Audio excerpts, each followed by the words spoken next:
PDP और national conference ने हमेशा यहाँ के नौजवानों को कब्रिस्तानों में पहुँचाया।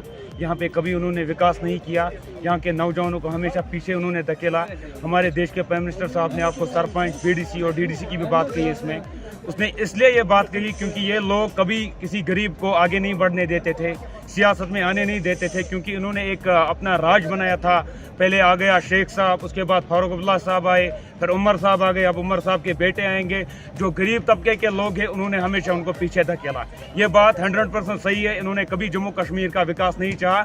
जब से देश में प्राइम मिनिस्टर श्री नरेंद्र मोदी जी की सरकार आई है, भारतीय जनता पार्टी की, तब से जम्मू कश्मीर में आप बताइए कहाँ पे एक भी कैजुअलिटी होती है। आज की डेट पे अगर आप देखोगे सबसे बड़ी डेवलपमेंट अगर है तो वो ये है कि यहाँ की जो माता है, बहनें हैं हमारी, उनके भाई आज के डेट पे कब्रिस्तानों में नहीं दफनाए जाते हैं। डेमोक्रेसी हर एक का हक है। आप पार्टिसिपेट कर लो, आप किसी भी मैदान में आ जाओ, सियासी मैदान में आ जाओ, आपका हक बनता है, क्योंकि ये हमारा जो देश है ये सबसे बड़ा डेमोक्रेटिक कंट्री है हमारी, और हमारी जो पार्टी है ये देश की सबसे बड़ी डेमोक्रेटिक पार्टी है। देखिए कोई भी मैदान में आ सकता है। ये यहाँ पे नेशनल कॉन्फ्रेंस वालों ने और पीडीपी वालों ने यहाँ पे एक ये बनाया, एजेंडा बनाया है कि इन्होंने प्रॉक्सी कैंडिडेट्स उठाए हैं।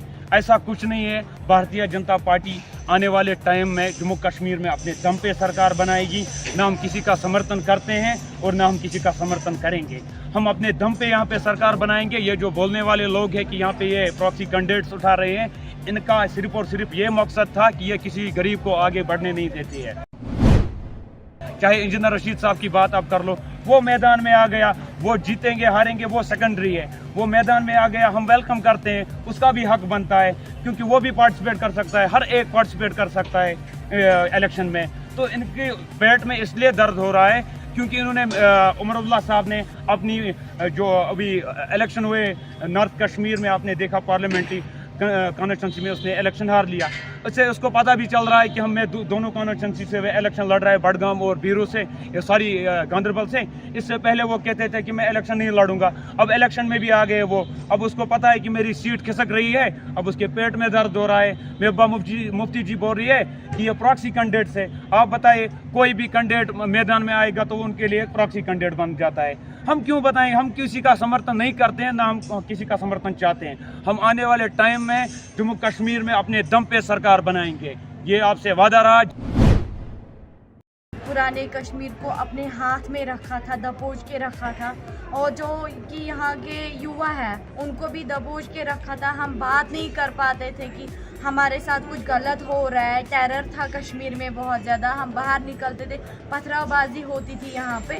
तो वो सब कुछ बाकी रीजनल पार्टीज की वजह से होता था कश्मीर में, जो भी होता था। गरीबी थी हमारे कश्मीर में बिकॉज ऑफ बाकी रीजनल पार्टीज़। और जब से फिर भाजपा की सरकार आई है, जो कि आज भी मोदी जी यहाँ पे आए, उन्होंने भी बोला, मैनिफेस्टो भी निकाला उन्होंने, और ख़ासकर वो कश्मीर के लिए इतना अच्छा काम कर रहे हैं भाजपा सरकार।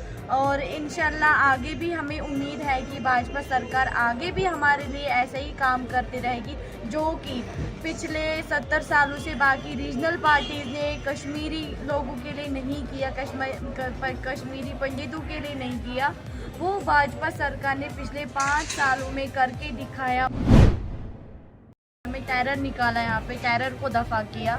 और बाकी जो रीजनल पार्टीज़ है वो चाहती थी कि कश्मीर में हिंसा हो, यहाँ पे लड़ाई झगड़ा हो। लड़की उठती थी पत्थरबाजी के लिए, लड़का उठता था पत्थरबाजी के लिए। जब से भाजपा सरकार आई है तब से ये सिस्टम बंद है। ज़्यादा से ज़्यादा 10% 15%। आज की डेट में आप देखिए 60% वोटिंग पोल हुई है कल किया। तो इससे ये पता चलता है कि जब से श्री नरेंद्र मोदी जी ने यहाँ पे कमांड संभाली है हमारे देश की, तब से कश्मीर में विकास हुआ है। हर एक एंगल से आप देखिए, जैसे हालात यहाँ पे हर रोज़ ख़राब होते थे, यहाँ पे हर रोज़ किसी न किसी जगह झड़प होती थी, ग्रेनेड फटते थे, हर रोज़ सुनते थे हम यहाँ पे इतने मर गए, यहाँ पे इतने मर गए। जब से 2019 के बाद में ज़्यादातर मैं बताऊंगा कि हालात बहुत अच्छे रहे।